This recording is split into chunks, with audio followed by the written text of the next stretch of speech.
If you were to think of these filing cabinets, there's a past filing cabinet, a present filing cabinet, and a future filing cabinet. And the filing cabinet has our files of our life in it. Imagine the past filing cabinet has all of our past in it, but what happens is we don't put them to rest there. We take them into our present where we can't be fully present with our family, with our kids, with our spouse, because the past is there. And then going into the future, which is supposed to be empty because it's future. It's supposed to be full of possibility. But instead is full of predictability because we take our past and put it into the future, and we have a predictable future that's always based on our past. Hello, and welcome to another episode of the Art of Espousing podcast. Thanks for taking this time to join us for the show. Maybe you're listening for the first time, and we're really glad you're here. We're really excited about this podcast because we genuinely believe that every marriage has the potential to be a masterpiece, revealing its unique God-designed purpose. And we've been through it ourselves, and we've learned that a strong relationship doesn't just happen by chance. It takes intentional effort and shaping. So, in every episode, our main goal is to give you practical tools and tips that can help your relationship not only survive, but truly thrive. I love that. We hope you've had a great couple of weeks since our last episode. Thanks for all the positive feedback we've been receiving from you. We really appreciate it. It's so helpful as we continue to program future episodes. Ultimately, our biggest aim is to empower you to achieve extraordinary gains in your marriage. We want to see you deepen your emotional connection with your spouse, foster personal and spiritual growth, create a loving, purposeful family environment, and fully embrace the transformative journey that marriage has to offer. That's a big, tall order. That's right. You know, this is the reason you always hear us talk about the marriage reboot. It's an exclusive one-on-one experience that will empower you to uncover your marriage purpose and actually start living in it. The marriage reboot is designed to bring clarity and breakthroughs to every aspect of your marriage. Together, we craft a holistic vision for the important domains of life, creating a solid framework that will help you manage and continually renew your marriage in the future. Yeah, so the marriage reboot is designed for marriages in all stages, and we know that it can make a huge difference in your marriage as well. You can find out more about the marriage reboot at www.artespousing.com/marriage coaching. You can also message us on Instagram, and we'll send you a link to schedule a 30-minute call with James and I to hear more about it. So this week, we have our friends Travis and Adelle Graham with us. Are they the coolest looking couple ever? They're pretty cool, yeah. They are the founders of The Noble Marriage, and we had the privilege of meeting them about a year ago, and we were really inspired by their story. Travis and Adelle are passionate about helping couples who have experienced betrayal to find lasting healing and growth. They believe in empowering individuals to become whole and complete so that they can enjoy a meaningful and thriving marriage. There's so much good stuff in this conversation, so let's jump in. Travis and Adelle, thank you so much for being with us on Art Espousing. We would love to just start for our listeners to get to know about you and share your marriage story and actually how that led into the creation of The Noble Marriage. Thank you again for letting us be here to hang out with you guys. And we've been praying over this and excited for the interview. So what led us to The Noble Marriage? The story is really like me growing up. I was introduced to pornography at a young age. And ever since then, I felt like my innocence was completely stolen from me. I have kept these secrets in my life. And we do a lot of coaching with husbands and wife. And that's one of the things we really look into is these secrets that I would desire them. I would desire to have these secrets, but they were so destructive in my life, and they had such a huge impact on how I went through my life, how I saw women, how I interacted with women, the things I would go look at on the internet. It just completely sexualized my mind.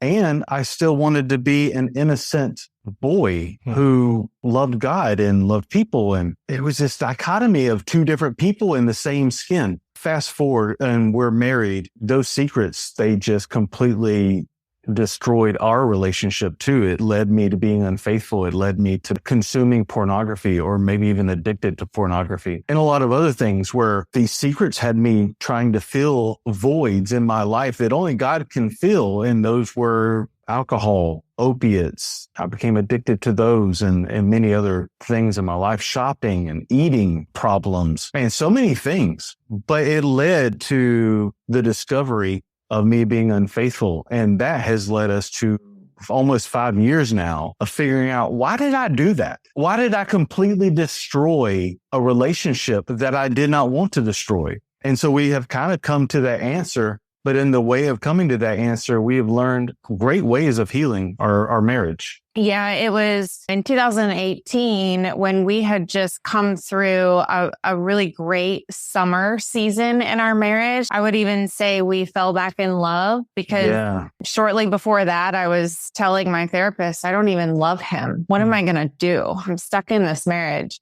I really was praying over that and praying that God would just rescue his heart. And I watched him do that because in 2018, he found Jesus in the spring. And so for the next 6 months, we started to enjoy a totally different relationship. I mean, he was really transformed. He was not the same person. And I was really interested in what can this relationship be like? And we fell back in love. And then in October that year is when just a bomb went off in our lives. It was out there publicly. And so it was just devastating for me to walk through that. When I think back to those days, they're so blurry because I was in such a dark, deep pain that I had never experienced in my life. I had, heard of other people walking through infidelity. I had this thought process of that's never going to happen to me. Wow. We have a perfect marriage. Knowing fully it wasn't, there were a lot of things going on under the surface, but we had developed a way of communicating that we avoided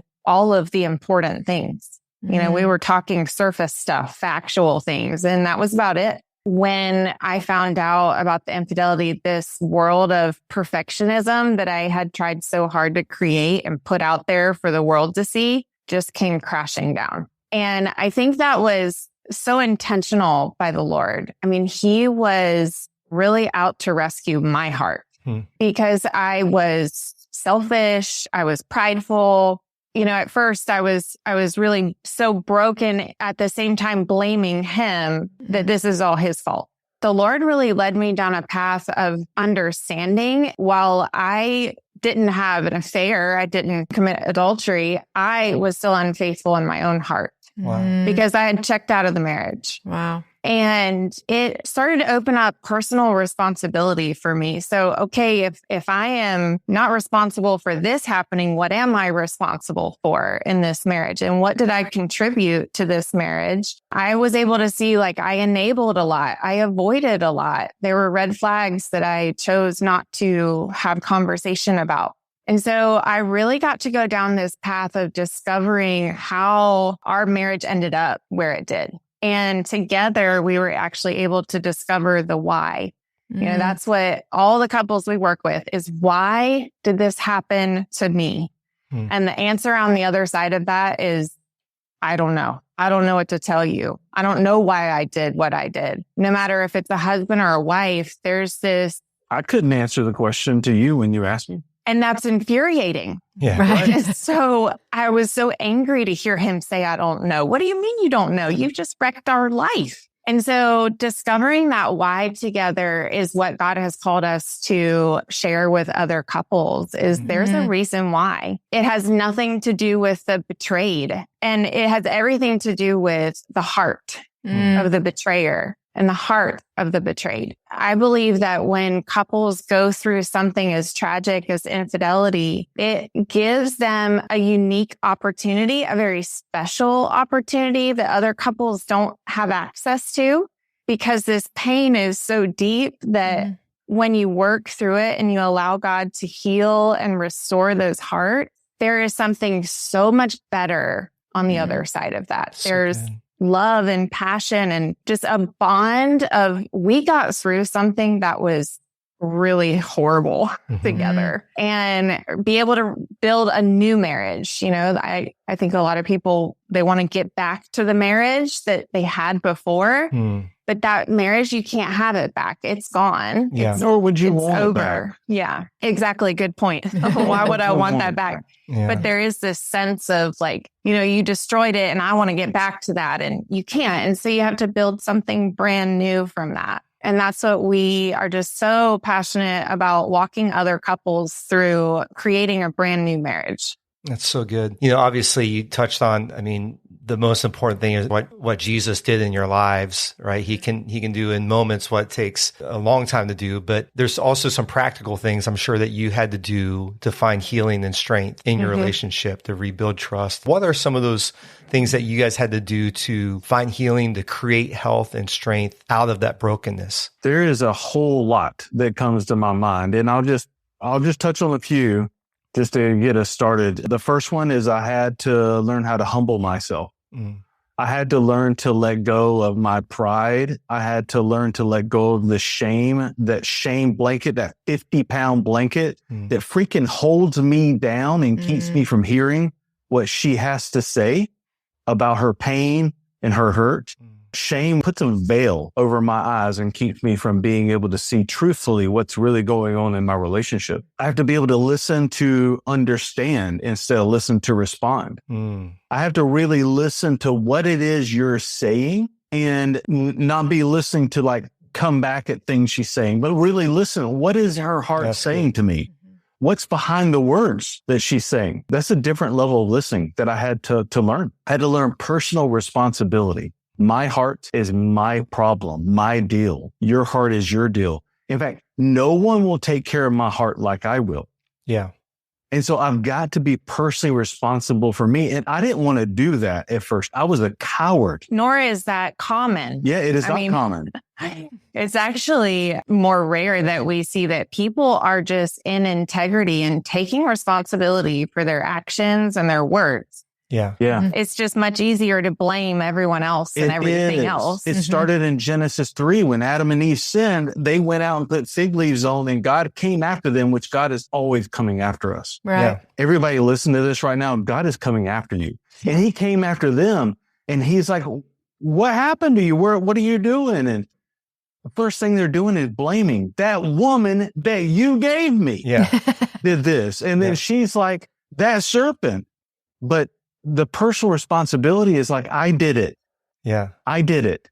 And there's so much freedom that comes when I'm personally responsible for my words and my actions and how I show up in life. Yeah. I can actually do something with that because that's truth. Yeah. But I can't do anything with lies, which is victimhood. And so personal responsibility is another one. We call that BCD. No BCD. No BCD. No blame, complain, or defending, Yeah. Is what you're saying, that it's easy to kind of get in that pattern of blaming or complaining about something or defending yourself. So Absolutely. we always say no BCD allowed. Yeah.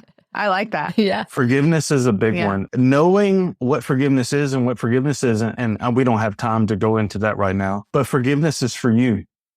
Forgiveness is for you. Forgiveness is to release you from the prison that you have yourself in. And it's important. It's important to forgive because Christ forgave us first. And that's our model to use. And he freely forgave. And I need to be able to do that too, because I get healing when I choose to forgive. Yeah. Forgiveness of the other person, but more importantly, especially for the betrayer, forgiving yourself. Forgiving yourself for what you have done. And a question that I ask people that is very helpful is, if you're choosing not to forgive yourself, how long is that sentence for? Really determining how long that's for so you can have some clarity around that. Really good. Yeah, and I think forgiveness is for the other person in the sense that it may allow them to forgive themselves through your forgiveness. I saw that in our own relationship, that as I forgave you, you were able to forgive yourself even more. We often talk about you draw the circle around yourself and work on everyone in the circle. You're just responsible for yourself. But what did you do, or how did you rebuild trust, or what did Travis do to rebuild trust in your marriage? Because I would imagine that would be a big thing to overcome. It's a process. It doesn't happen overnight. And I know with some couples that we've worked with, the betrayer is very eager for the betrayed to get the healing and move on. And when is she going to trust me? When is he going to trust me again? And those are very normal things to go through. And it's just not an overnight thing. What I really appreciated about Travis, and I'm learning the more we work with couples, how rare it is. He was very much about integrity. Mm-hmm. Integrity is what I say, my actions line up with that. And he redefined himself and who he wanted to be and started showing up that way. And so if he said, I'm going to be loyal to this marriage and it's just you and me from this point on, then his actions need to line up with exactly what he's saying. Yeah. And then over time of him doing that, I started to naturally trust him because I was seeing his actions line up with what he's saying. The more he showed up in integrity, the more I was trusting. And, we put up a lot of boundaries that I really needed in the beginning. And as that trust has been built, we've been able to readjust our boundaries because I needed things in the beginning that I don't need now. I don't need to know his whereabouts every second of the day, but I needed that in the very beginning. I needed as much disclosure as he could give me to put me at rest because my mind was searching for all the ways that he's dishonest. And so I needed him to really upfront give me honest truth. This is what's going on. This is who I'm calling. This is who I'm texting. This is where I'm going. This is when I'll be back. Little things like that just really helped put my mind at ease so that I could focus on my healing and not focus on what are you doing and are you going to do this again? Yeah, so good. I also just want to speak to the spouse that does not have a spouse that's in integrity. My heart goes out to them because it's a totally different situation on how to rebuild trust when the other spouse is not being trustworthy. What I just want to say to you is that God is calling you to a deeper connection and relationship with him. And that's really where your focus needs to be. Because when I took my focus off of him and on God, it really gave me a new perspective of my healing journey and what the Lord wanted for me in this. And it also allowed God to really work in Travis without me being in the way. Yeah. Right. And so there's a letting go. There's a surrender of your spouse, especially if they're not being trustworthy. The tendency to control is huge, and it becomes a parent-child relationship and it's just really unhealthy. So learning what does it look like to really surrender your spouse and your marriage over to God. That's so good. That is powerful. Would you say that y'all came together? Did you make requests of Travis? Like, these are the things I want you to do? Or did you let him come first with like, these are the things I'm going to do for you? Or was it a collaborative conversation to come to like what you needed, which was maybe more boundaries at the beginning that lessened? How did y'all navigate that? I am so grateful. We had a therapist that we reached out to immediately. And I was really grateful because she helped me navigate those things. Because in my mind, am I being crazy? Right. Am I crazy for asking these things and requesting these things? Because it's a whole new world that you're in. So she helped me navigate what was important to me. What did I really need for my healing versus what was just making me angry. And so I needed something because of that. Good point. That is great. And so she helped me really create a list that I did request Travis. These are the things I really need from you so that I can focus on myself and my own healing. That's great. And then I'm just so grateful, said, yes, I will do whatever you need me to do to help your healing. I love and that. So yeah. So I want to take a moment and just turn our attention to the issue of pornography. Sadly, it's such a common issue in marriages today. Travis, I know that's part of your story. So can you talk a little bit about how you found freedom from pornography and talk about if somebody's listening today and this is prevalent in their marriage relationship, what are some things that you would say to the individual or to the married couple about this topic in marriage? First of all, it's not a man thing. It is a man and a woman thing. Right. And it is an epidemic, and it is horribly destroying people, marriages, relationships, families. It has a ripple effect that is absolutely destructive. Yeah. And it just breaks my heart. It breaks my heart that I was involved in that. It breaks my heart that I experienced that and that it's continuing on, and it's way worse than it ever was when I was a kid. And what's great about it is there's absolute freedom for you listening right now. absolute freedom that's available to you, for you, and God wants to set you free from this. A couple of things come to my mind. One is, you know what? It may not be pornography. It may be many other things, but we're all looking for God. And we're all looking to have this vertical relationship with God that fills us up, that makes me whole and complete, that restores me from my brokenness. But we all go about it different ways. And one of those ways is pornography. And so the first thing I need to really look at is, why am I going after this? Why am I searching for this? And that's the reason, is I've got to fill myself up with God. I've got to have a vertical relationship. There's also a pain that's being avoided. And so it's an escape. It is. It's an escape of pain. And what we have discovered together, there's a root level heart issue. And when Travis really peeled back the layers of his life, he was able to see that root wound that the enemy has had him in bondage over is, I'm unworthy. You know, and those two words, they sound like so small. I've watched it impact this man's life in astronomical ways. And now watching him walk in freedom, he is worthy because that's who God says he is. Yeah. Walking in freedom is extremely attractive. I mean, it's hot, babe. Thanks. He looks different. He acts different. You know, when someone is showing up unworthy, or maybe it's not good enough, or I'm a failure, or, you know, everyone has something, it doesn't look good on us. Well, here's what happens. When I show up unworthy, when I feel unworthy, when I feel not good enough, when I feel unloved. And by the way, you and 8 billion people listening to this or in the world experience the same thing. Yeah. When I feel unworthy, my actions are consistent with my feelings. That means that in our marriage, if I feel unworthy, I'm going to show up to you unworthy. And he did. And she's going to feel it. She's going to sense it. That's a It's great going to statement. happen around anything that we feel. And if you were to think of these filing cabinets, there's a past filing cabinet, a present filing cabinet, and a future filing cabinet. And the filing cabinet has our files of our life in it. Imagine the past filing cabinet has all of our past in it. But what happens is we don't put them to rest there. We take them into our present, where we can't be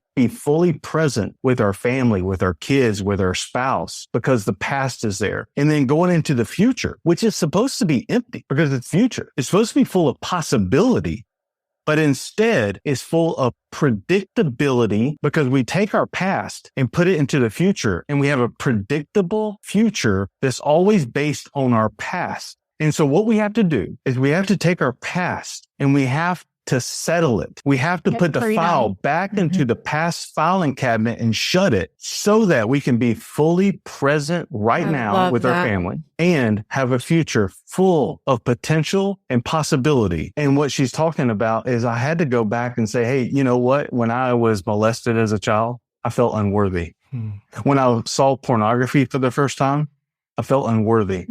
And it kept going that way through the rest of my life. And by the way, we all have something that happened to us in our childhood that put some type of thorn, the lie that Satan will write on our heart, that you are something. You are something that's not the way God created you to be. And God created you to be powerful. Yeah. That's right. You are loved. You are cherished. You are chosen. You are redeemed through Christ. But the enemy doesn't want you to believe that. Yeah. That's right. No, and the cycle is the feeling of unworthy creates the bondage in the sin. It does. Because the person on the screen thinks I'm worthy. Yeah. Or that person outside my marriage thinks I'm worthy. Wow. Because we're looking to fulfill the lack that I have. And so discovering that why has been extremely eye-opening on how the enemy really works. And he starts when we are kids. Yeah. And he uses that as we get older. Yeah. I want to throw a few more things out there. Yeah. Go for it. So what can happen is we can say, you know what? Thank you, Travis. That's great information. I really want to do those things. And I am solid on my identity. I'm solid on my purpose. I'm going to take my past and I'm going to put it in the past where it belongs. And you know what? I'm not going to come into agreement with the lies of the enemy. I'm going to believe God's truth. Thank you, Travis, for all of that. But you know what? We still have a subconscious program that has us doing the things that we do on a daily basis. Like when you brush your teeth, you don't don't think about it. When you drive to work, you don't think about how you got there. There's a subconscious program. And so we have to retrain our body. We have to retrain our mind. So all the stuff that I gave is great, but we still have to have actions that go along with it. Things like software to be able to have accountability, have an accountability group of same-sex people that love you, that love Jesus, and want something good for your marriage. Yeah. Those are the criteria that I would give anyone, and that will call you out and have good, hard questions for you. That's important for an accountability group. So there's things that we need to do because we need to reprogram our mind, and that's going to take some time, usually around 63 days. It takes 63 days to reprogram. 3 groups of 21 to reprogram our mind, our subconscious. So those are just a couple of thoughts. I love it. Well, that's scriptural. Apostle Paul said to be transformed by the renewing of your mind. There is a transformational process that happens in your mind. And so that's really great that you brought that out. Yeah. I think what couples are really missing, and this is what has blown my mind so much being on the other side of pornography, is that a lot of times when the person that has this secret of pornography, when they are found out, it's almost like, oh, now I can't do that anymore. And it's because of her or because of him or whatever it looks like in the marriage. But there's a loss of something in their life, even though it's a sin that they don't want. What has blown my mind is what they're missing out on because pornography is in the picture. Yes. Because God designed sex to be so wonderful. And the impact that pornography has on the human brain is it alters the brain. It takes away the ability to experience pleasure, not just sexually, but in life, because it is a super stimulus. So that means it is stimulating the brain so much that real life just can't stimulate us.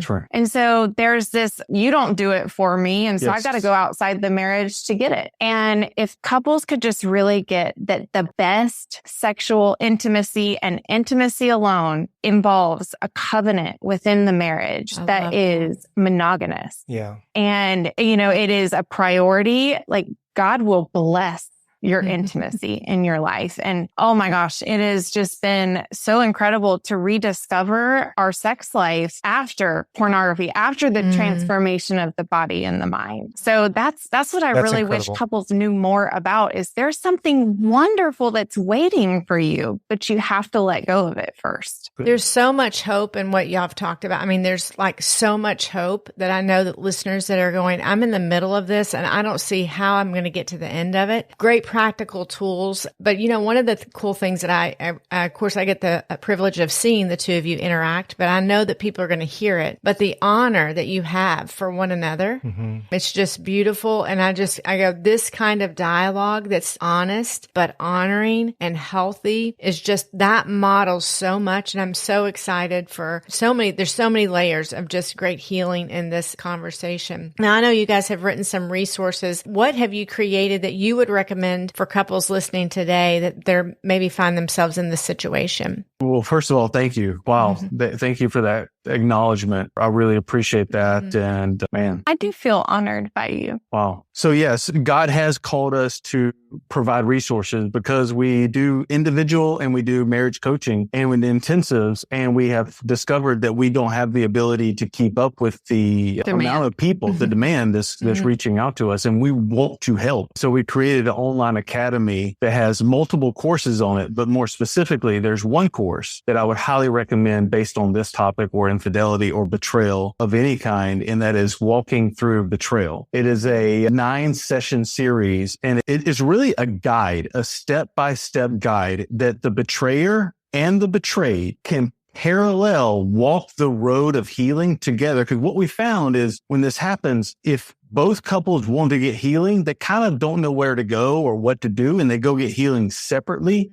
And usually there's not the same type of healing, and sometimes they get pulled apart. But in this right here, they're both going to walk together, and it's going to be a God honoring way of getting the healing, this step by step that will address everything that we have thought of, that the Holy Spirit has provided to us in a 9-session series. It's really not that long. I think the videos are like 15 minutes, 10 minutes, something very like digestible. And it's also designed for individuals that have a spouse that just doesn't want to go down the healing journey. You still deserve healing. And it's so important that we take care of the wounds that are in our heart. Yeah. And so an individual can walk through this course. They can watch all the videos, or they can choose to only watch the videos that pertain to them. And so that's what's unique about this. And that is what I would say would be best for couples that are in the middle of this crisis. They are in the thick of it, because that will help guide them through like the grief and guilt and shame and how to have communication, what questions to ask. I mean, how to create an emotionally safe place for each other to share. Yeah, I would say that would be for betrayal. And then the next step after that, and we talked about a few things from that course today, is called becoming whole and complete. And that is looking at me like, God, what do you want to do in me through this crisis that you're allowing me to go through? It is about personal responsibility and personal growth. It is the why that we were talking about. It's how to find it. And so they go side by side really beautifully, but either one would really support anyone who's going through betrayal or any kind of crisis in marriage. Yeah. So we have the Online Academy. We're in the process of writing a book that will be a complement to that particular course. We have no idea when that will be coming out, but we do have an online community that will help support that book through walking through betrayal. Yeah, it's a community where couples can connect with each other, support each other, but also we are looking to have engagement about the creation of this book. And so we'll be asking questions and sharing feedback and just learning more about where the couples that are hearing our story, where are they at in their story, to connect us and help us, really know how we can help these couples best. And I have one last one. We have YouTube, The Noble Marriage, and all that's free. And there's 160 something videos on there. And they're Right Now Media and all that. If you have an account, that's free too. We're on Right Now Media. Right. I love it. And you were generous to offer a special discount to listeners, right? Yes. If you go to our website, and maybe you can put it in the show notes. Yeah, we will. Website, for sure. Go to Walking Through Betrayal. It is the code Art of Spousing. And you get 75% off, the most we've ever given. That's amazing. As a discount code. That is amazing. Yeah, Amazing. We are just so passionate about helping however we can.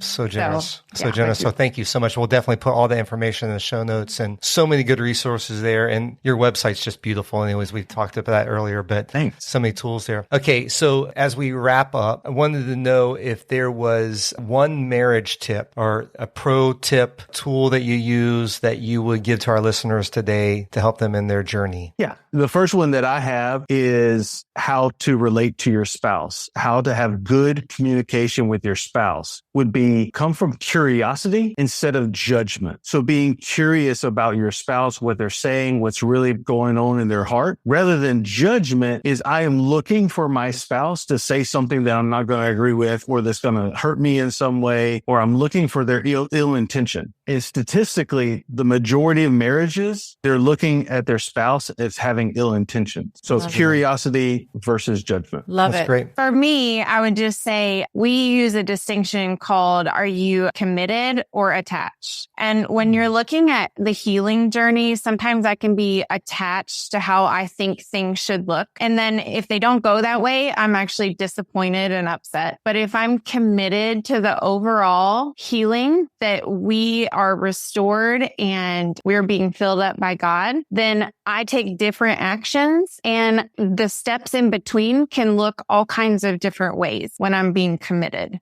I love so that. great. I That's so love good. that. Well, thank you guys for joining us today. This has been fantastic. I know there's going to be a lot of good fruit from this, but we just pray blessing on your ministry and just what God has taken that we meant for evil. And you literally have lived this out, that he is using it for good. And so we love that. Thank you so much. Thank you for having us today. It was such an honor. What an amazing couple, and how cool is it what God has done in and through their marriage? Yeah, it really truly is. And because God did it in their marriage, we believe that He has the power to do a healing work in your marriage as well. So we really hope that encouraged you and maybe even challenged you today. Thank you for giving us a listen. If you have any questions or comments about what you've heard today, we would love to connect with you. Email us at hello@artespousing.com. You can also message us on Instagram @artespousing. Yeah, I want to encourage you to check out the show notes for all of Travis and Adelle's resources, and also to take advantage of that 75% discount that they are offering. Our next episode, we're going to be talking about trust builders and trust busters in a marriage relationship. We hope you'll join us for that. It's going to be fantastic. Have a great week, and we'll see you next time.